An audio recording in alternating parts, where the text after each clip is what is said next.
Assalamualaikum warahmatullahi wabarakatuh. Waalaikumsalam warahmatullahi wabarakatuh. Terima kasih kepada Ibu yang sudah menyempatkan untuk hadir ke sini. Bukan bermaksud menggurui atau pemanggahan ya. Di sini saya hanya mengerjakan tugas diseminasi aksi nyata 1.4 tentang budaya positif, menyebarkan pemahaman dan pengalaman penerapan budaya positif.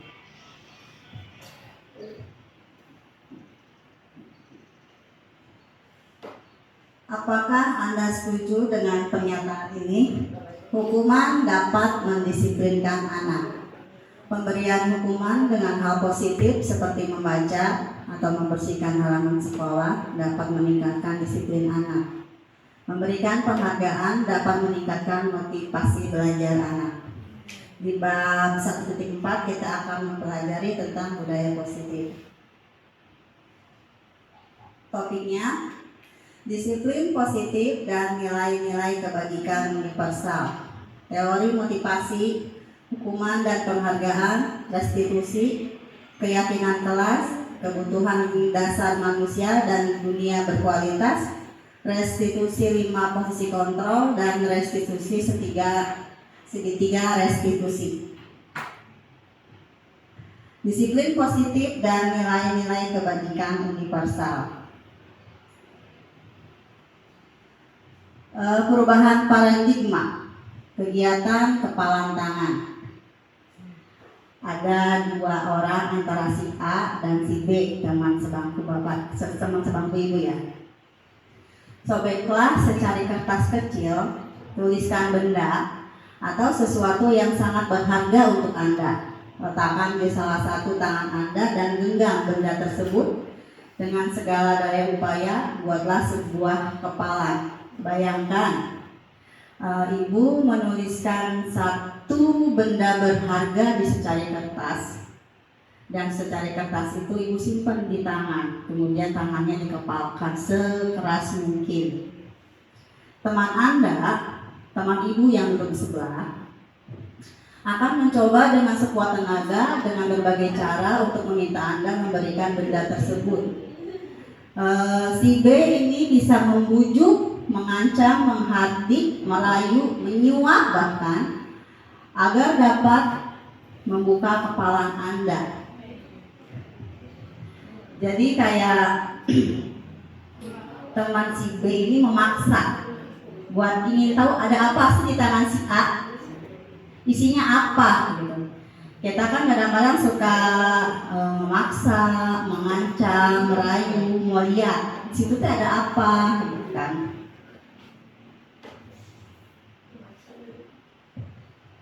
Perubahan paradigma, teori kontrol. Ilusi guru mengontrol murid. Ilusi bahwa kritik dan membuat orang merasa bersalah dapat menguatkan karakter. Ilusi bahwa semua penguatan positif efektif dan bermanfaat. Ilusi bahwa orang dewasa memiliki hak untuk memaksa.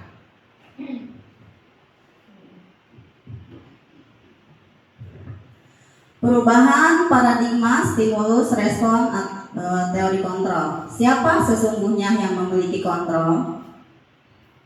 Stimulus respon, kita mencoba mengubah orang agar berpandangan sama dengan kita.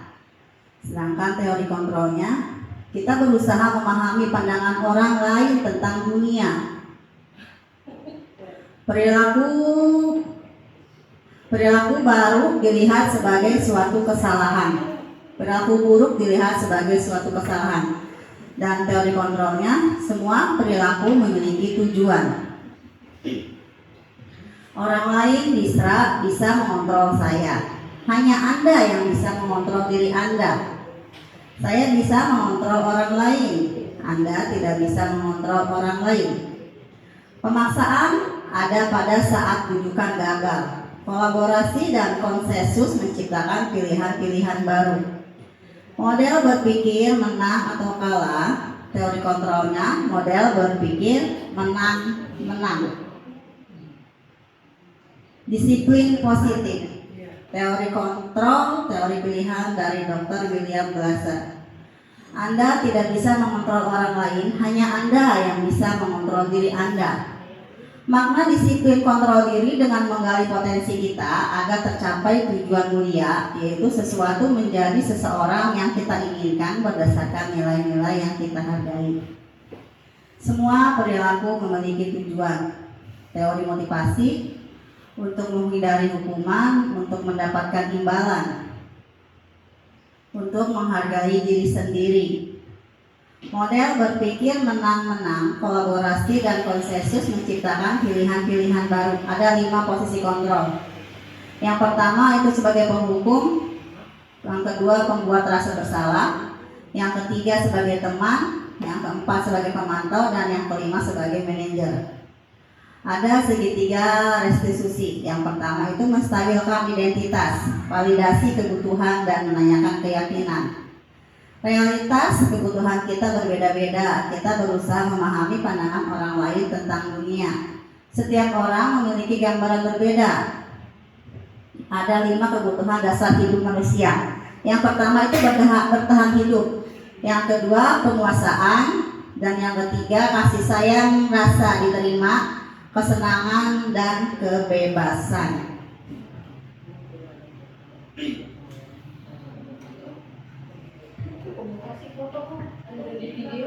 Apakah makna disiplin? Disiplin berasal dari bahasa Latin atau disciplina yang artinya belajar. Makna asal dari kata ini berkonotasi dengan disiplin diri dari murid-murid Socrates dan Plato. Disiplin diri membuat orang menggali potensinya, menuju sebuah tujuan apa yang dia hargai. Namun dalam budaya kita, makna kata disiplin telah berubah menjadi sesuatu yang dilakukan seseorang pada orang lain untuk mendapatkan kepatuhan. Kecenderungan umum adalah menghubungkan kata disiplin dengan ketidaknyamanan, bukan dengan apa yang kita hargai atau pencapaian suatu tujuan mulia.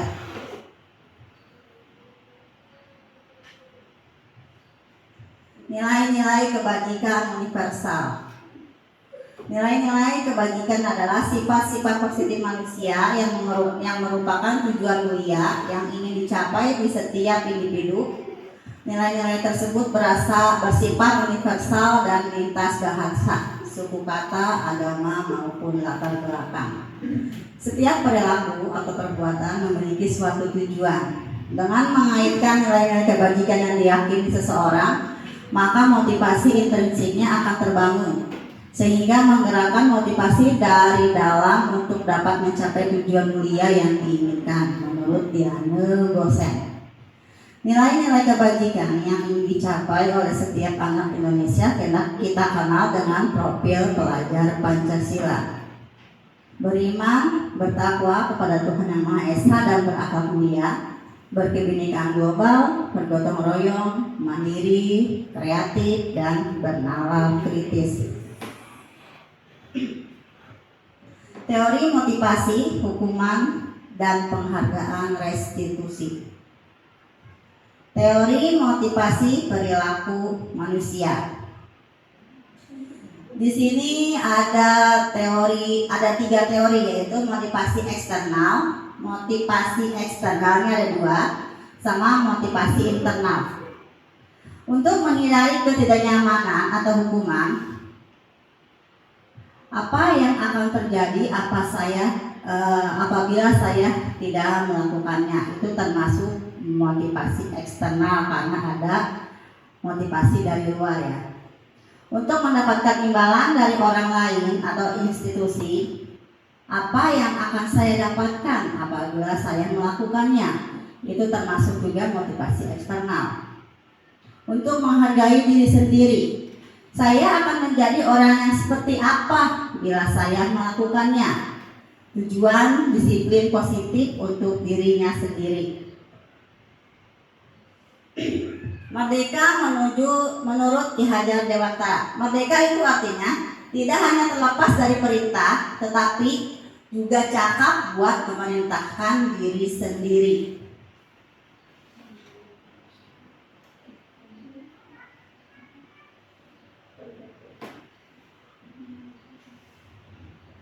Penambahan materi pada dihukum oleh penghargaan yang semula ada 5 menjadi 8. Yang pertama itu pengaruh jangka pendek dan jangka panjang, penghargaan menghukum, penghargaan mengurangi ketepatan, penghargaan tidak efektif, penghargaan merusak hubungan, penghargaan menurunkan kualitas, penghargaan mematikan kreativitas, dan penghargaan mengurangi motivasi intrinsik. Ini ada sebagian contoh dari tindakan guru ya.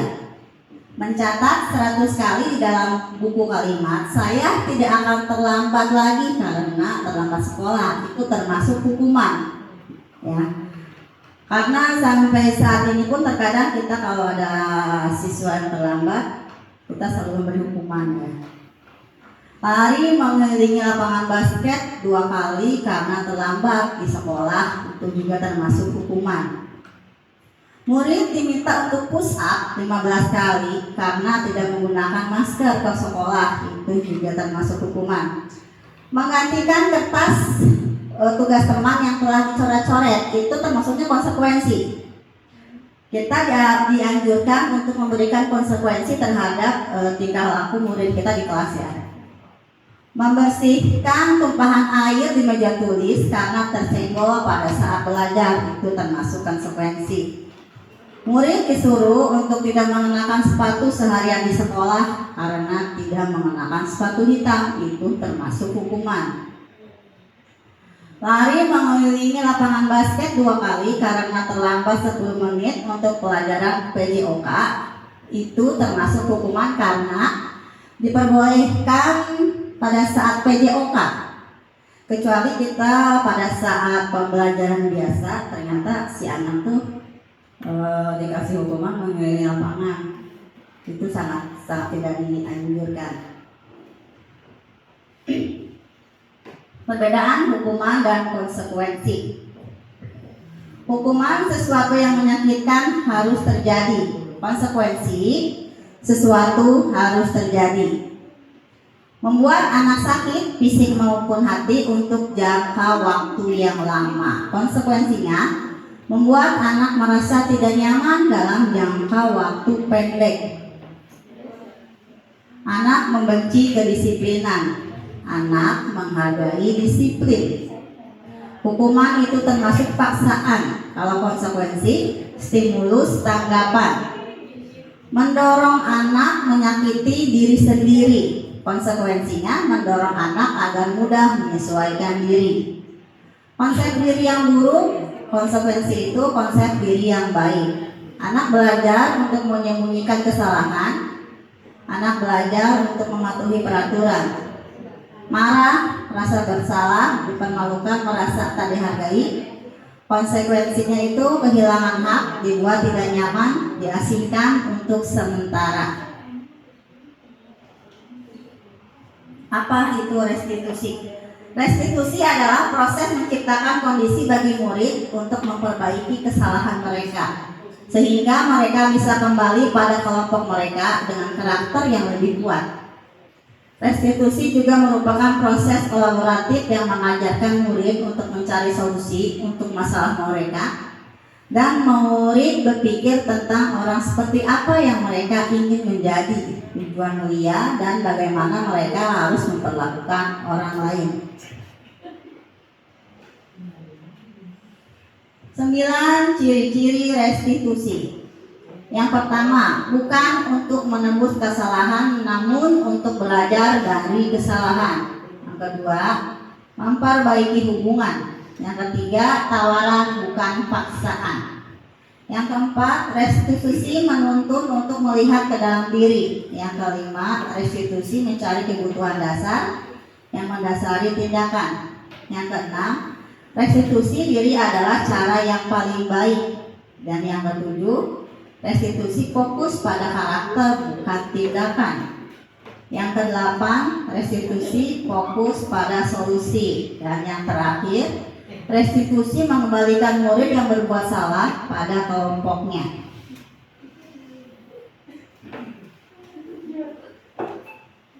Identitas gagal dan identitas sukses. yang termasuk hukuman itu, sesuatu yang menyakitkan harus terjadi. Jadi kesannya kayak dipaksa. Tidak nyaman untuk murid atau untuk anak jangka waktu yang panjang. Korban mendapatkan keadilan. Murid atau anak akan tersakiti. Perilaku pasif agresif meningkat. Sistem tidak akan berjalan bila murid tidak takut. Perilaku hanya pada sebuah institusi tidak berlanjut untuk kehidupan nyata. Peraturannya adalah kamu harus. Murid atau anak membenci peraturan. Untuk identitas suksesnya, disiplin, konsekuensi, sesuatu harus terjadi. Tidak nyaman untuk murid, anak untuk jangka waktu yang pendek. Korban bisa diabaikan. Murid atau anak dibuat tidak nyaman. Penguatan hanya bertahan dalam jangka waktu pendek. Memerlukan monitoring dan supervisi terus-menerus dari guru. Membantu penerapan mengikuti peraturan dalam masyarakat. Apa peraturannya? Mampukah kamu melakukannya? Terima kasih. Murid atau anak akan menghormati peraturan, posisinya netral. Sedangkan restitusi merupakan pilihan. Menguatkan untuk murid dalam jangka waktu panjang. Korban mendapatkan ganti. Murid mendapatkan penguatan dan masalahnya terpecahkan. Murid belajar bertanggung jawab untuk perilakunya. Fokus pada pemecahan masalah dalam jangka waktu yang panjang. Apa yang kamu yakini? Apa yang bisa kamu lakukan untuk memperbaiki masalah ini?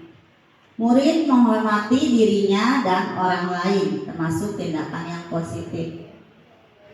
Keyakinan kelas. Biasanya kita akan membentuk keyakinan kelas pada awal masuk pembelajaran ya.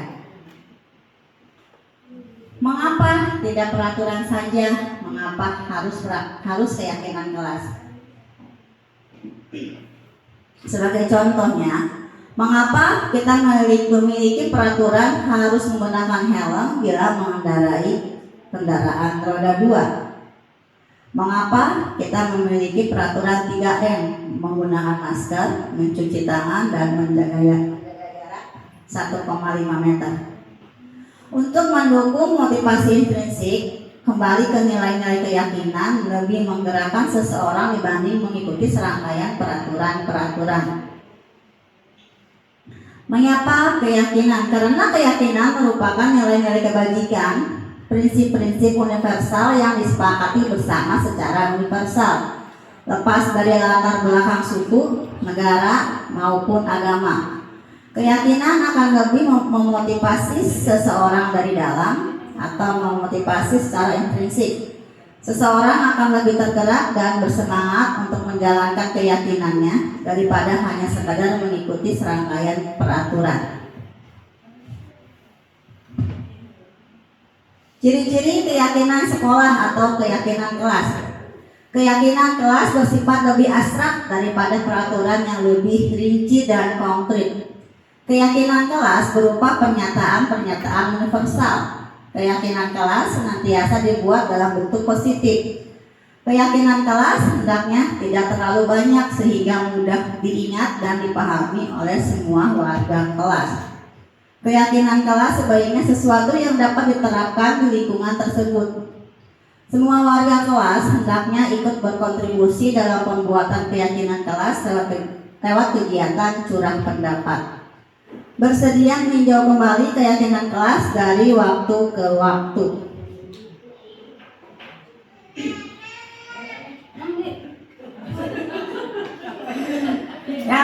Yang mana yang merupakan keyakinan kelas ya.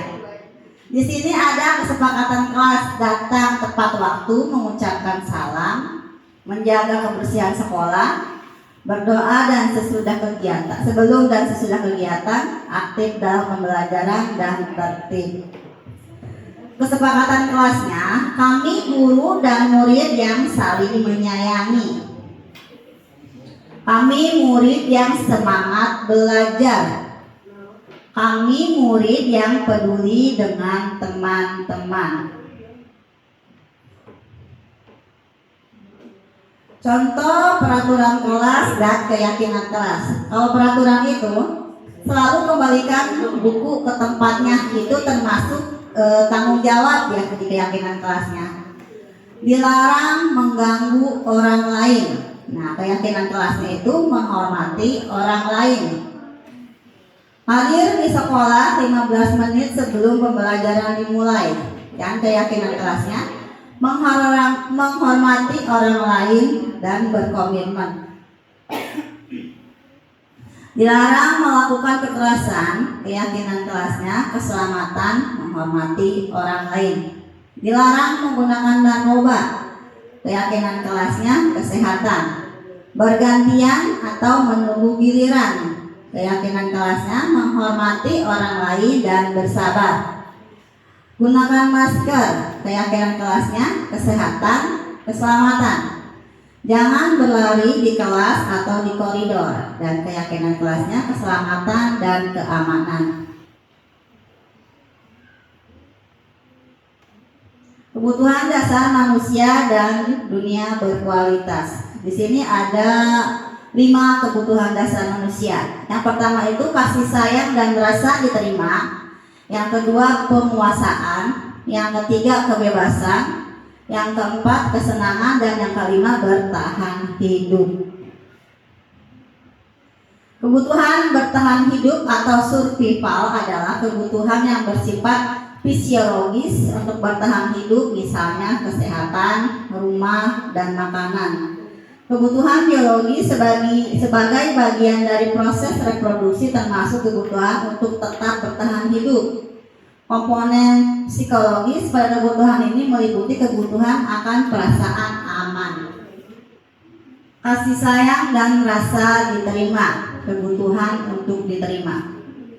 Kebutuhan untuk disayangi dan diterima meliputi kebutuhan akan hubungan dan koneksi sosial, kebutuhan untuk memberi dan menerima kasih sayang, dan kebutuhan untuk merasa menjadi bagian dari suatu kelompok. Kebutuhan ini juga meliputi keinginan untuk tetap terhubung dengan orang lain seperti teman, keluarga, pasangan hidup, teman kerja, binatang peliharaan, dan kelompok di mana kita tergabung. Penguasaan, kebutuhan pengakuan atas kemampuan. Kebutuhan ini berhubungan dengan kekuatan untuk mencapai sesuatu, menjadi kompeten, menjadi terampil, diakui atas prestasi dan keterampilan kita, didengarkan dan memiliki rasa harga diri. Kebutuhan ini meliputi keinginan untuk dianggap berharga, bisa membuat perbedaan, bisa membuat pencapaian, kompeten, diakui, dihormati. Ini meliputi self-esteem dan keinginan untuk meninggalkan pengaruh. Kebebasan, kebutuhan akan pilihan. Kebutuhan untuk bebas adalah kebutuhan akan kemandirian, otonomi, memiliki pilihan dan mampu mengendalikan arah hidup seseorang.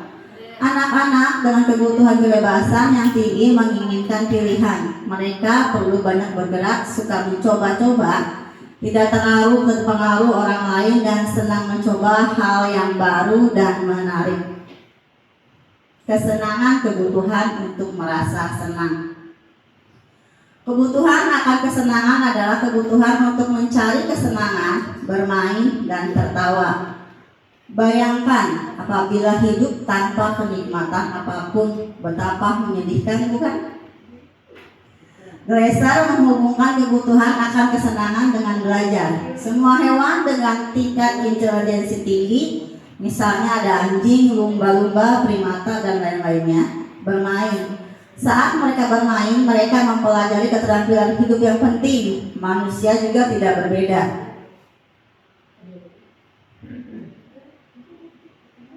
Contoh kasusnya, namanya Ibu Ambar, guru wali kelas 2A di SD Pelintah Hati, sedang bingung menghadapi ulah salah satu murid di kelasnya, namanya Doni.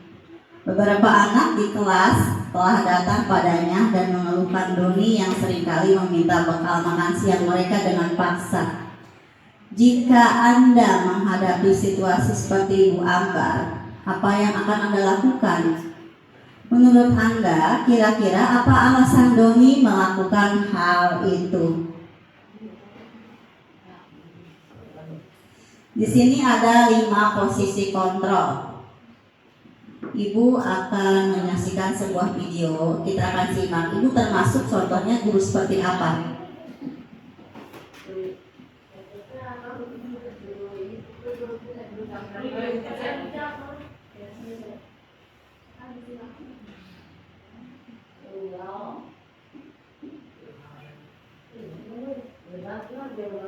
Bahagia Ibu dan Bapak guru hebat. Dalam penerapan disiplin positif restitusi, salah satu program yang dikembangkan adalah 5 posisi kontrol. 5 posisi kontrol dalam restitusi adalah proses perjalanan seorang pendidik agar dapat mengenali dirinya. Pada video kali ini, kita akan membahas tentang 5 posisi kontrol yang dikembangkan oleh Diane Gosson dan contoh penerapannya.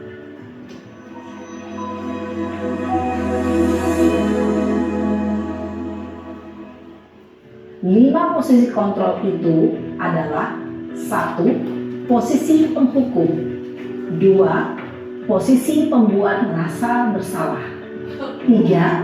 Posisi teman, 4. Posisi pemantau atau monitor, dan 5. Posisi manajer. Untuk lebih memahami kelima posisi tersebut, mari kita saksikan kasus Naren yang terlambat hadir 20 menit di sekolah dan melihat bagaimana kelima posisi kontrol dalam menghadapi masalah tersebut.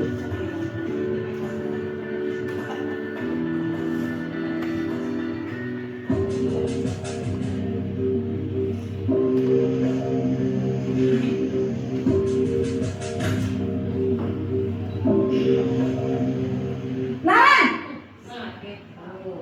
Sini kamu! Selalu terlambat. Kamu deh, pasti terlambat. Maaf Bu, saya Apa? Apa coba? Alasan kamu apa lagi? Kapan sih kamu tidak terlambat? Malas sekali ya kamu jadi anak. saya Dasar pemalas. Gak kapok-kapok sih kamu. Sudah berapa kali terlambat? Sana, kamu keliling lapangan basket 2 kali. kenapa saya harus keliling lapangan basket Bu? Kenapa? Kamu mau lawan ibu? Berani-beraninya jawab. Sudah terlambat, masih berani jawab pula. Sekarang, keliling lapangan basket 5 kali sekalian. Biar kapok. Cepat. Pergi sana ke lapangan basket. Posisi penghukum biasanya berbicara dengan nada tinggi, menghardik, menunjuk-nunjuk, menyakiti, dan menyindir. Hukuman bisa berupa fisik maupun psikis. Ibu dan Bapak guru hebat, dampak yang terjadi pada murid ketika guru berada pada posisi penghukum adalah murid cenderung akan memberontak, bahkan melimpah dendam.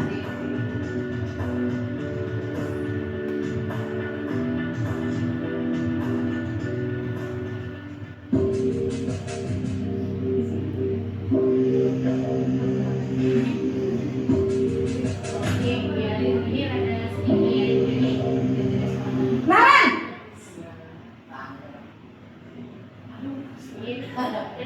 Selamat pagi Bu. Naren. Kamu kenapa terlambat lagi, nak? Ya Tuhan, Naren. Kamu senang ya bikin ibu susah ya? Kalau kamu terlambat lagi, nanti ibu yang ditegur bapak kepala sekolah, nak. Disangka ibu tidak bisa membina kamu. Duh, gimana ini? Maaf Bu, Duh, Gusti Naren. Kamu suka ya kalau ibu ditegur bapak kepala sekolah? Terus, sekarang ibu harus tulis apa ya di buku absen? Ini kamu sudah sering terlambat loh. Ibu harus apa coba? maaf Bu, maaf sekali. Ya sudah, Lain kali jangan bikin ibu susah lagi ya nak ya. Ibu tidak akan kuat lagi kalau kamu begini terus. Bisa jantungan kalau ibu tegur bapak kepala sekolah. Sana cepat kelas. Maaf ya Bu. Maaf sekali. Posisi pembuat rasa bersalah berbicara dengan nada tenang, cenderung lembut. Namun kata-kata yang diutarakan membuat murid merasa menjadi orang yang gagal, memandang buruk dirinya sendiri, merasa tidak berharga, dan tidak sanggup membahagiakan orang lain. Ketika guru mengambil posisi pembuat rasa bersalah, murid akan menganggap dirinya yang bersalah dan ia akan menyimpan emosi negatif tersebut di dalam dirinya.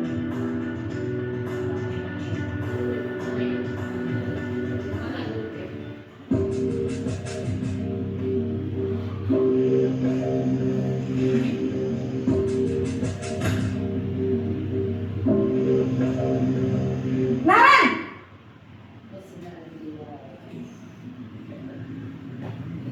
Selamat pagi Bu. wah sudah jam berapa ini nak? Terlambat lagi ya sayang. Iya Bu. Habis ibu saya lupa bangunkan saya Bu. Kamu malah menyalahkan ibu kamu. Kamu bukannya anak yang larinya paling kencang. Kok terlambat sih? Iya Bu. Saya memang terlambat bangun tadi. Jadi biarpun saya lari kencang, tetap gak terkejar Bu. Ya sudah sana. Nanti lain kali larinya lebih kencang lagi ya. Biar gak terlambat lagi. Bikin senang ibu demi ibu. Bisa kan? Bisa lah Bu. Ya sudah sana masuk kelas. Ibu beresin urusan absen kamu. Kamu ini ada-ada saja. Dalam posisi teman, guru berbicara dengan nada suara ramah, akrab, cenderung bersendal gurau untuk menjaga suasana tetap santai. Murid akan merasa senang, aman, dan akrab dengan guru. Identitas yang tercipta adalah identitas sukses atau berhasil. Namun, perlu diingat, karena ini masih dorongan eksternal, maka ada faktor ketergantungan dari murid kepada orang tertentu.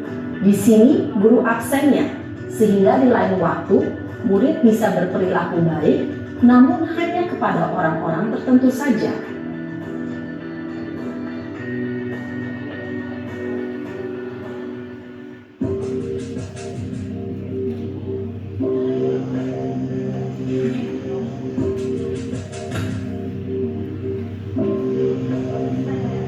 Naren!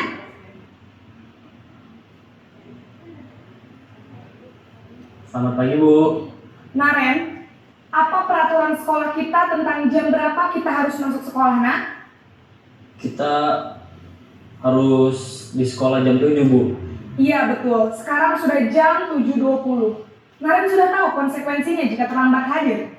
Paham Bu. Saya harus tinggal kelas pas jam istirahat selama 20 menit.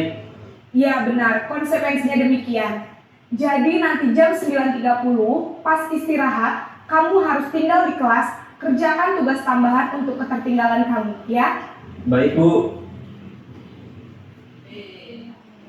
Posisi pemantau mengandalkan penghitungan atau data untuk mengontrol murid. Guru mengarahkan murid berdasarkan peraturan dan konsekuensi. Seorang pemantau menunjukkan bahasa tubuh dan ekspresi wajah yang datar dan cenderung formal.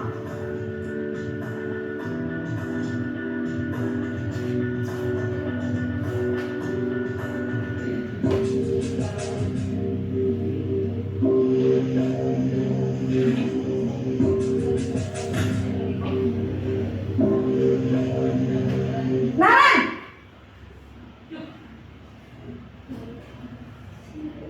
Selamat pagi Bu. Selamat pagi, Naren. Maaf Bu, saya terlambat. Iya, sekolah masuknya jam 7, sekarang sudah jam 7.20. Jadi sekarang bagaimana nih, Naren? Maaf Bu, saya lupa setel alarm saya semalam. Baiklah, menurut kamu, keyakinan sekolah yang mana yang perlu kamu tingkatkan? Menghargai diri sendiri dan orang lain mungkin ya Bu. Setuju. Jadi, apakah Naren meyakini prinsip saling menghormati tersebut? Iya Bu, saya meyakininya. Apakah Naren bersedia memperbaiki masalah keterlambatan ini? Bersedia Bu. Bagaimana kamu akan perbaiki masalah keterlambatan ini? Saya akan coba untuk tidak lupa menyetel alarm saya Bu. Baik, kalau Naren lupa menyetel alarm di rumah, ada orang yang kira-kira bisa bantu mengingatkan tidak? Ada Bu, kata saya, Kak Ema. Ada lagi selain Kak Emma? Selain Kak Ema, ada ibu saya. Baik, jadi yang mengingatkan Naren adalah Kak Emma dan ibu kamu ya? Kira-kira akan mulai setel alarm kapan nih Naren? Setelah pulang sekolah, akan segera saya lakukan. Baik, jadi Naren akan setel alarm untuk bangun besok pagi dan akan diingatkan oleh kakak dan ibunda Naren ya. Ada lagi yang mungkin perlu dilakukan Naren agar tidak terlambat bangun lagi? Tidak ada Bu. Baik Naren, terima kasih untuk kerjasama kamu. Sekarang kamu perlu kembali ke kelas untuk belajar. Baik Bu, terima kasih. Posisi manajer adalah posisi kontrol yang disarankan untuk membimbing murid memiliki sikap disiplin yang positif, yaitu murid yang mandiri, bertanggung jawab, dan dapat memecahkan masalah. Tujuan dari posisi ini adalah agar murid dapat berefleksi atas tindakannya. Guru akan dengan tulus memberikan pertanyaan-pertanyaan bermakna, sehingga membuat murid dapat belajar dari kesalahannya dan mencari sebuah solusi untuk menyelesaikannya. Ibu dan bapak guru hebat, setelah mengamati adegan kelima posisi kontrol tadi, kira-kira posisi mana yang paling ideal? Posisi mana yang dapat menunjang motivasi intrinsik murid? Ya, tentu posisi manajer. Posisi ini memang posisi ideal yang ingin dituju setiap pendidik. Pada posisi inilah, guru dapat menerapkan disiplin positif yang berpihak pada murid, yang memerdekakan murid. Perjalanan seorang pendidik tentunya tidak mudah untuk sampai pada posisi seorang manajer. Namun, tujuan kita pasti, yaitu menciptakan murid-murid yang mandiri, merdeka, dan bertanggung jawab. Semoga penggambaran 5 posisi kontrol yang telah diperlihatkan ini dapat menjadi ajang refleksi bagi kita semua, agar dapat terus mengasah dan menerapkan disiplin positif yang memerdekakan murid. Mari terus berlatih dan bersemangat. Selamat menerapkan. Salam dan bahagia, Ibu dan Bapak Guru hebat.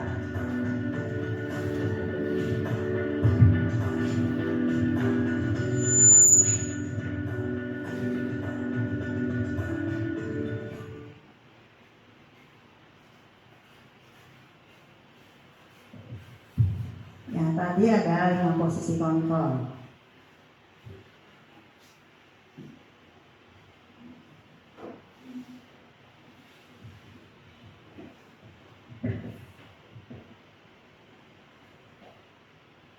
Ada 5 posisi kontrol, yaitu penghukum, pembuat orang merasa bersalah, teman, pemantau, dan manajer.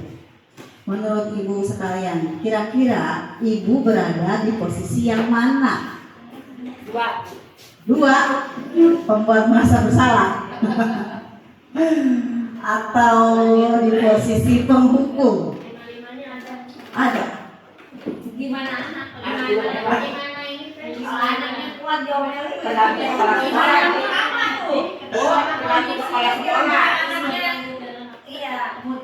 Gimana mood kita, gimana anaknya berada, jadi kita menggabungnya yang mana gitu. Kalau saya sekolah. Oh gitu.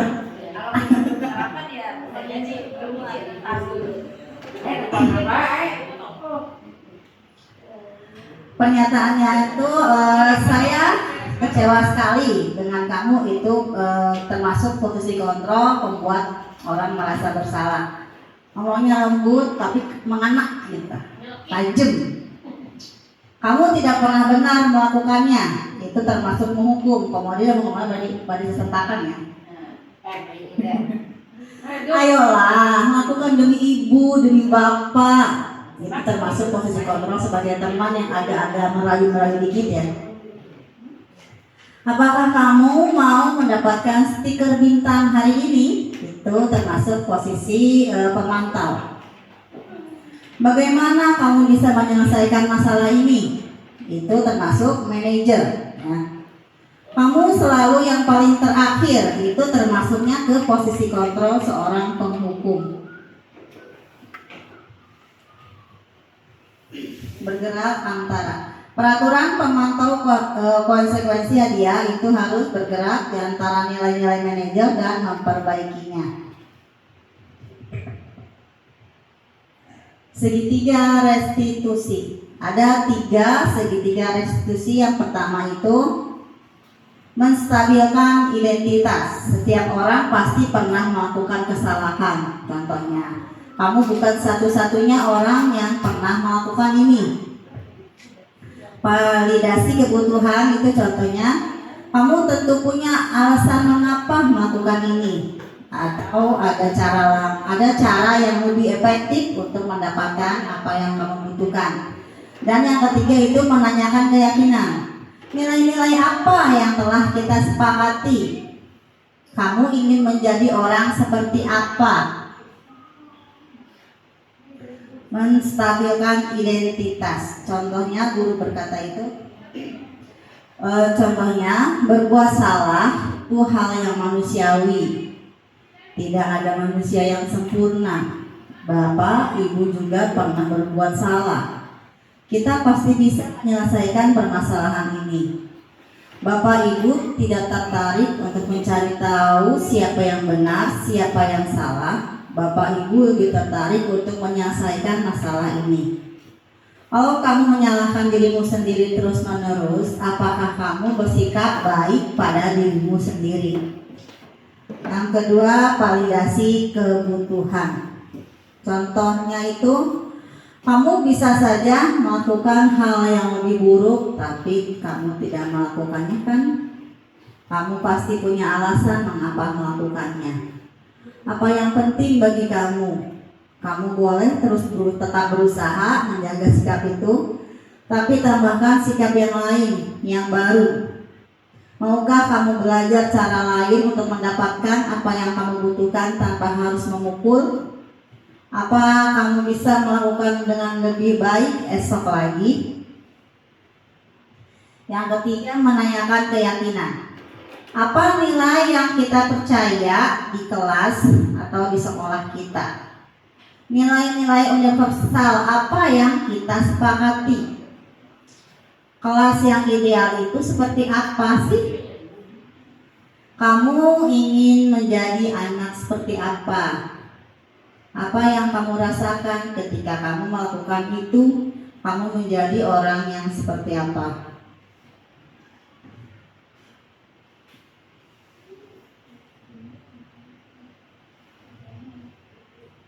Hal baru apa yang mengubah paradigma saya yang saya dapatkan?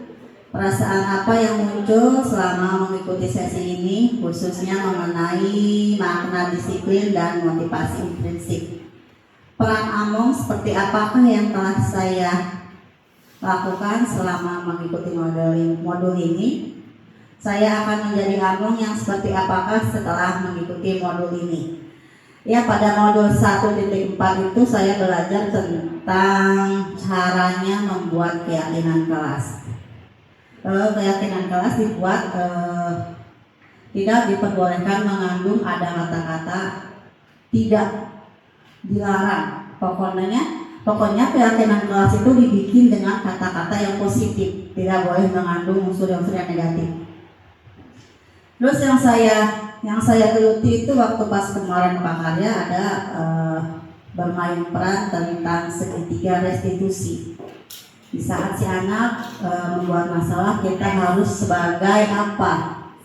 Mengidentifikasi masalah dulu, validasinya seperti apa, menanyakan keyakinannya seperti apa, jangan asal marah-marah gitu kan.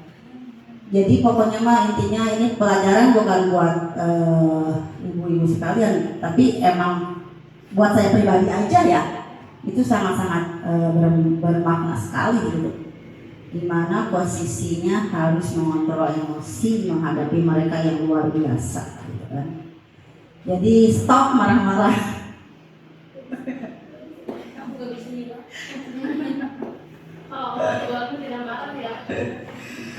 Oke, terima kasih ibu-ibu yang sudah menyempatkan hadir kali ini. Terima kasih buat singatannya. Terima kasih.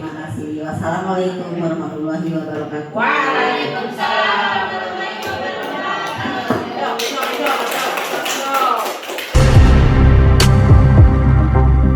Warahmatullahi wabarakatuh.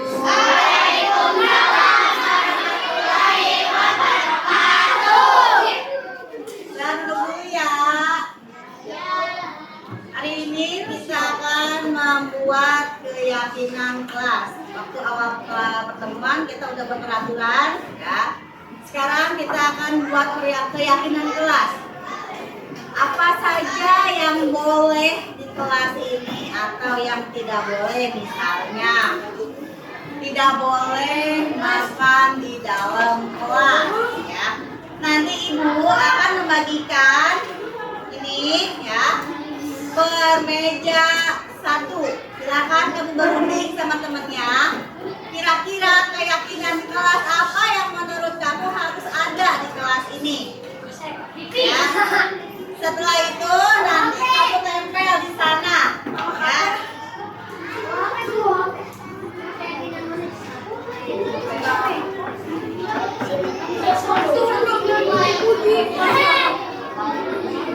Nah, berunding sama temannya.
Oh, yang udah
Ada lagi yang belum? Ada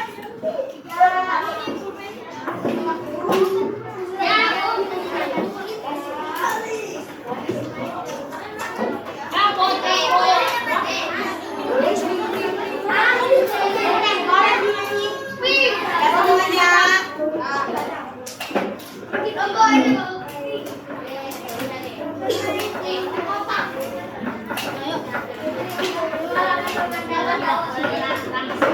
Udah, ngerti lah udah. Ya, udah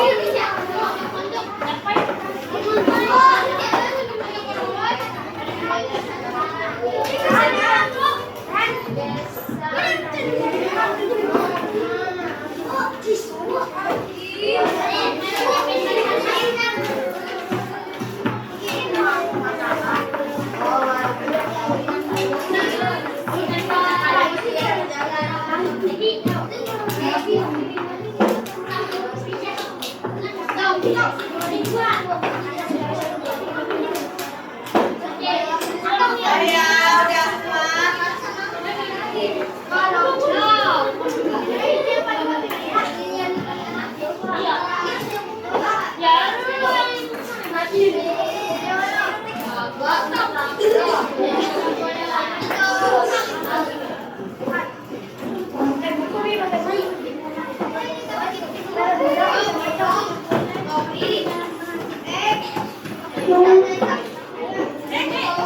ya. Udah, lagi.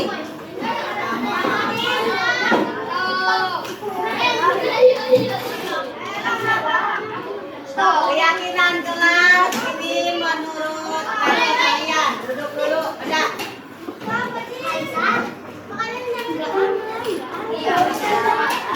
Kemarin ya, baiknya.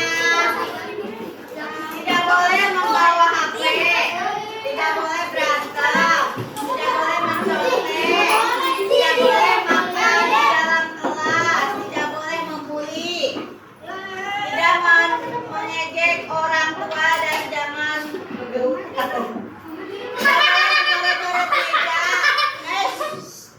tidak boleh ngobrol, tidak boleh berantem, tidak boleh mengejek teman, tidak boleh membuang sampah sembarangan, tidak boleh coret-coret dinding, tidak boleh membuli, tidak boleh berisik, tidak boleh mencontek.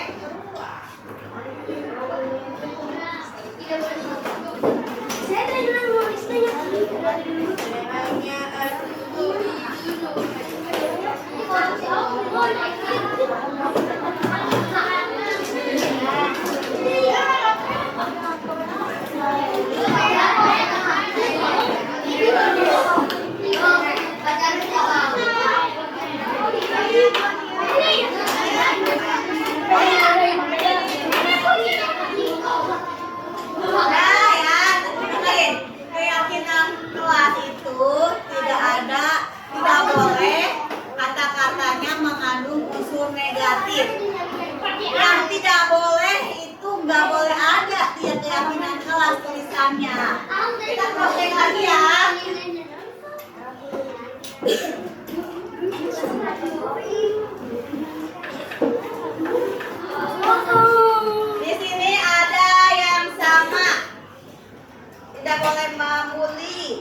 tidak boleh mengejek, tidak boleh berantem. Terus jangan membuli teman, tidak boleh berantem. Berarti ini kita ambil kesimpulan aja. No bullying. Setuju nggak? Ya, yang dimaksud no bullying itu kita tidak boleh mengejek teman, tidak boleh berantem, tidak boleh menonjok. Pokoknya yang berbau fisik sama omongan itu tidak boleh. Ya. Jadi yang pertama itu kita no bullying. Tidak boleh mencoret-coret meja, tidak boleh mencoret-coret dinding, tidak boleh buang sampah sembarangan. Berarti jagalah kebersihan kelas.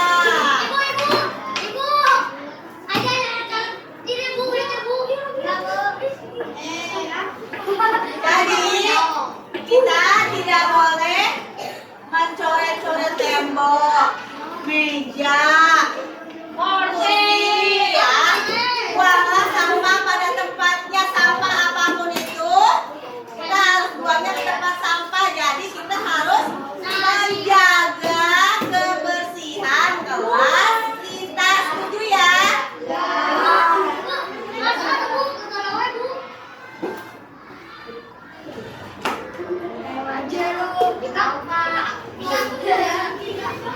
Tidak boleh berantem bersama, artinya dengan saling menyayangi antar teman.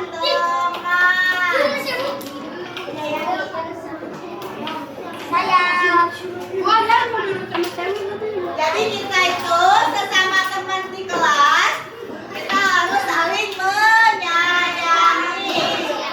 Jangan suka ribut. Biasanya berawal dari ngejek mengejek, nanti lama-lama suka jadi ribut, ya.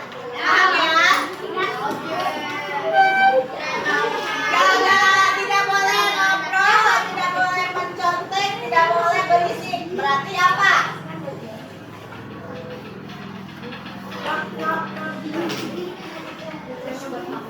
Tidak boleh membawa motor.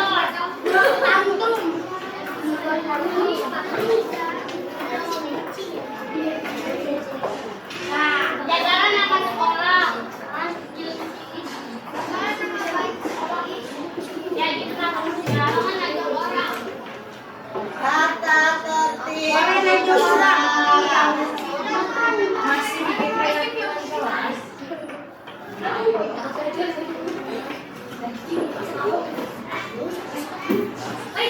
Udah ya, paham? Oke, berarti keyakinan kita no bullying. Tidak boleh mengejek, ya. Jagalah kebersihan kelas kita. Buang sampah pada tempat. Saling menyayangi antar teman. Kita harus saling sayang ke teman. Jangan suka mengejek, jangan suka ribut ya. Patuhi tata tertib